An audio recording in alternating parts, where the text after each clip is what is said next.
লজ্জা পান না, আমাদের লজ্জা মাথা নত হয়ে যায়। শেখ হাসিনা, আপনার লজ্জা নাই। আমরা লজ্জা রাস্তায় বের হতে পারি না, লজ্জায় মাথা নত হয়ে গেছে। এরকম বিড়ালের মতো বাঁচতে চাই না, শিয়ালের মতো বাঁচতে চাই না, বাঘের মতো একদিন বাঁচবো, কারোর পায়ের নিচে মাথা নত করবো না। বিএসএফ আজকে আমার র্যাবকে প্রহিত করবে, তাদেরকে মারবে, সহ্য করা যায় না।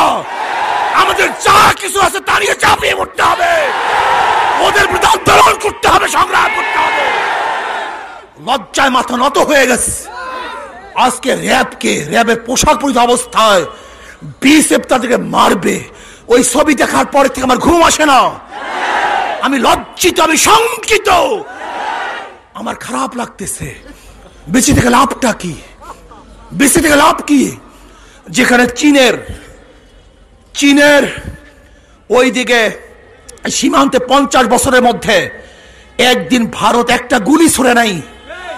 যেখানে পাকিস্তান তাদের শত্রু, তাদের বিরুদ্ধে গুলি ছোড়ার সাথে সাথে একটা হত্যার পরিবর্তে হাজারো হত্যা করে পাকিস্তানিরা। অথচ বাংলাদেশ, এর প্রতিবেশী দেশ ভারত, আমাদের বন্ধু দাবি করে, আর বর আমার দেশের মানুষকে মেরে কাটা তারের উপরে বাদুরের মতো ঝুলিয়ে রাখবে। আজকে প্রশাসনকে, র্যাবকে তারা মারবে, তাদের প্রতিবাদ হবে না, এবং বাংলাদেশ সরকার তাদের পাও চাটবে, তাদের গোলামি করবে।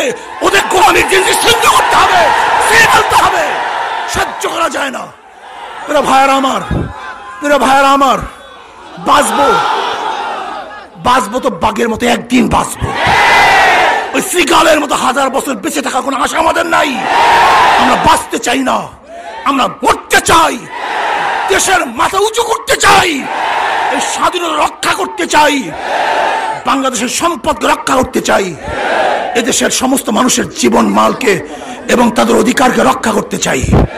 এরা ভাইয়ার আমার, সজাগ থাকুন, হুঁশিয়ার থাকুন। যদি বাঁচতে চান, কেউ বাঁচতে পারবেন না। যেরকম পিপিলিকা জোয়ার বা পানি আসলে সব একত্রিত হয়ে যায়, ঘুরতে থাকে, একবার নিচে যায় আর একবার উপরে ওঠে। সবাই মরার জন্য নিচে যায়, সবাই বাঁচার জন্য উপরে ওঠে। এর জন্য কেউ মরে না, সবাই বেঁচে থাকে। আজকে আমরা যদি সবাই দলা হয়ে যায় মরার জন্য, একজন মরবো না, আর বাঁচার জন্য বিচ্ছিন্ন থাকি, একজনও বাঁচতে পারবো না। কাজে দেশকে রক্ষা করতে হবে, এই সর্বমূর্তকে অক্ষুণ্ণ রাখতে হবে, এই লাল সবুজ পতাকাকে, সম্মান মর্যাদাকে বুলন্দ করতে হবে, উঁচা করতে হবে। আজকে মুসলমানদের বিরুদ্ধে যে ষড়যন্ত্র চলতেছে, এই সমস্ত ষড়যন্ত্রকে রুখে দিতে হবে। আমাদের দেশের কোনো হিন্দু যারা নাস্তিক হয়, আসলে অরিজিনালি তারা নাস্তিক হয় না, তারা নাস্তিক সাজে, বরং আমাদের নাস্তিক সেজে মুসলমানদেরকে নাস্তিক বানাবার অপকৌশলে তারা লিপ্ত হয়েছে। কাজে এদের ষড়যন্ত্র থেকে আমাদের সবাইকে সতর্ক থাকতে হবে। প্রিয় ভাইয়ার আমার, এই ভারতের আগ্রাসনের বিরুদ্ধে আগামী সোমবার, এই অবৈধ চুক্তির বিরুদ্ধে আগামী সোমবার 14 অক্টোবর বাংলাদেশের প্রত্যেকটা জেলায় জেলায় ইনশাআল্লাহ মিছিল হবে। আমাদের র্যাবকে যে প্রহার করেছে, তাদেরকে মারছে, তাদের ইজ্জত হানি করেছে, এই পোশাকের উপরে তারা হস্তক্ষেপ করেছে, এই পোশাকের আঘাত করে আমাদের কলিজা আঘাত দিয়েছে, ওরা কলিজা আঘাত দিয়েছে। হয়তো তোমাদের লজ্জা নেই, আমরা লজ্জা পাই। তোমাদের ইজ্জত আব্রু নাই, কিন্তু আমাদের ইজ্জত আব্রু আছে। এই পোশাককে রক্ষা করার জন্য, এই পোশাকের সম্মান দিতে গিয়ে কত মানুষ শহীদ হয়েছে, আর আজকে সেই পোশাক ভ্রন্তিত হবে, লাঞ্ছিত হবে, অপমানিত হবে, এটা সহ্য করা যায় না।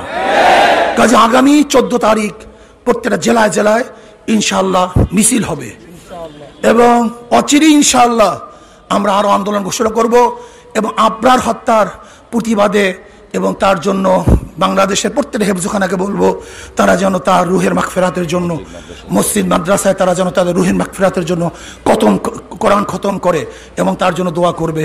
আল্লাহ পাক রব্বুল আলামিন আমাদের সবাইকে কবুল করে নেন।